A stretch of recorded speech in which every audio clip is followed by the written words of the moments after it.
Hello നമസ്കാരം. നമുക്ക് live update നോക്കാം. ലൈവിൽ ലക്ഷ്മി ഓടി നടന്ന് എല്ലാവരുടെ അടുത്തായിട്ട് ക്ഷമ ചോദിക്കുന്നതാണ് കാണുന്നത്. ആദ്യം തന്നെ സാബുമാൻ്റെ അടുത്ത് ചെന്ന് സംസാരിക്കുന്നതാണ് കണ്ടത്.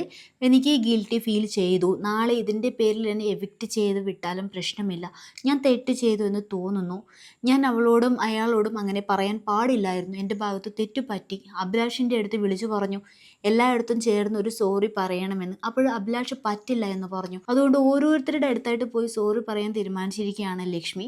ലക്ഷ്മിക്ക് മനസ്സിലായി കാര്യം കൈവിട്ടു പോയി എന്നുള്ളത്. അത്ര ശക്തമായി ഒനിയിലിന് വേണ്ടി തന്നെ വാദിക്കുന്നുണ്ട്. കൺഫ്യൂഷൻ റൂമിലേക്ക് വിളിപ്പിക്കണം എന്ന് പറയുന്നുണ്ട്. കംപ്ലൈൻറ്റ് പറഞ്ഞിട്ടുണ്ട്. അതുപോലെ കംപ്ലൈൻറ്റ് രജിസ്റ്റർ ചെയ്യുകയൊക്കെ ചെയ്തിട്ടുണ്ട്. വീടിനകത്ത് വേറെ ആരും ലക്ഷ്മിയെ സപ്പോർട്ട് ചെയ്യുന്നതുമില്ല. ആരോപണം ഉന്നയിച്ച ഈ ഒരു മസ്താനി പോലും നൈസായിട്ട് ലക്ഷ്മിൻ്റെ അടുത്ത് നിന്ന് കാല് വാരിയ അവസ്ഥ ഇപ്പോൾ ഉള്ളത്.